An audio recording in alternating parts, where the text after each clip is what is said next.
আপনারা জানেন যে সম্প্রতি ঘটে যাওয়া এবং এখনও চলমান কুয়েটের অবস্থা, আমাদের কুয়েটের শিক্ষার্থীরা বিগত 48 ঘন্টা যাবত তারা অনশনে বসেছে তারা এক দফা দাবিতে।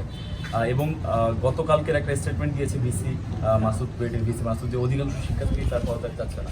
তো এটা হচ্ছে তার জন্য একটা মেসেজ যে অধিকাংশ শিক্ষার্থী না, শতভাগ শিক্ষার্থী সারা দেশের ঢাকা বিশ্ববিদ্যালয়, জাহাঙ্গীরনগর বিশ্ববিদ্যালয়, রাজশাহী বিশ্ববিদ্যালয়, জগন্নাথ বিশ্ববিদ্যালয় সহ বিভিন্ন প্রাইভেট বিশ্ববিদ্যালয়, ঢাকা কলেজ, ইডেন কলেজ, সকল শিক্ষা প্রতিষ্ঠানের সচেতন শিক্ষার্থী সমাজই তার পদত্যাগ চাচ্ছে।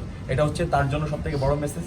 এবং আমরা কুয়েটের শিক্ষার্থীদের এক দফা দাবির সাথে সম্পূর্ণ একাত্মতা পোষণ করছি এবং যতক্ষণ পর্যন্ত কুয়েটের ভিসি মাসুদ পদত্যাগ না করবে ততক্ষণ পর্যন্ত আমরা আমাদের অনশন কর্মসূচি পালন করবো। এটা আমারও মত। রাজশাহী বিশ্ববিদ্যালয়ের সাধারণ শিক্ষার্থীদের এখানে আমরা গতকালকে জাহাঙ্গীরনগর থেকে, রাজশাহী বিশ্ববিদ্যালয় থেকে, ঢাকা বিশ্ববিদ্যালয় থেকে আমরা এক একজন করে প্রতিনিধি আমরা অনশনের ঘোষণা দিয়ে দিই।